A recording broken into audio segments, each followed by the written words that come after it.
Ang maganda pa, sabi ko nga, sinasabi ko nga yung reference ko is Squid Game. Sa Squid Game, para tumaas yung jackpot, kailangan may mamamatay. At yung jackpot, solo mo lang na mapapalanunan. Dito sa sa atin, sa Cryptomolus, kailangan mo manatiling buhay. At yung jackpot, hindi lang isa, sama-sama nating makukuha yung jackpot. Yes. Ang mama ko po ay 77 years old na, and din lagi niya ako nadidinig, nakikinig ako ng Cryptomolus. Tapos sabi ko talaga, mama, maganda siya kasi parang ayun, yun nga, kagaya ng Bitcoin, pero mas maganda siya sa program ng Bitcoin. At I mean, may programa siya kaysa sa Bitcoin. Si Michael po, kung napansin nyo rin, ay isa ring VI, visual impaired. Totally blind din po siya. Si Shirley is partially VI din. Pareho kami, glaucoma case. Pero sabi nga natin, bagamat hindi na namin nakikita ang maraming bagay sa paligid, pero ang kitang-kita namin ay ang ating napakagandang future 3-5 years from now. Yung meron kang pako na laki-laki ng puno na ilang strike bago yun matumba.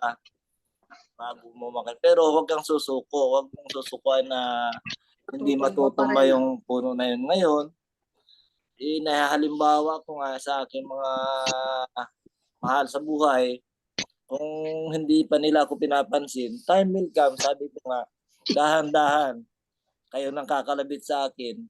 Sasabihin niya, Pang, pupunta kami kaya mas makaranon pa kami kamo sa amon. Yun, hindi mangyayari yun. Sabi ko, time manifest. Kaya sabi ko, Declare. hindi ako mayabang, pero may kaya na ako balang araw. Darating yan dahil sa Cryptomolus. Kaya, sabi nga, pag may tiyaga, may nilaga, may nitsun pa. Kaya itong December, sabi ko, bongga ka, day. Bongga tayo, mga to. Ang isi-share ko po dito sa sa Bible. Then nakita ko po ito nung bago ako mag-birthday, naghahanap ako ng isang talata dito sa Bible at ito ang nakita ko. Tugmang-tugma po ito sa Cryptomolus. Basahin ko lang po dito sa Psalm chapter 1 verse 3. Basahin ko lang po sa Tagalog. At siya'y magiging punong kahoy. At siya'y magiging siyang magiging punong kahoy na itinanim sa siping ng mga agos ng tubig na nagbubunga ng kanyang kapanahunan.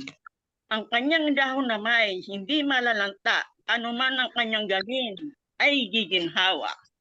Dito po, ang nakita ko dito, magsipag ka lang. At saka hindi siya yung tipo na traditional network marketing. Dito po, community. Kasi sa traditional network marketing, pag nag-join ka at wala ka na-invite, nga ka.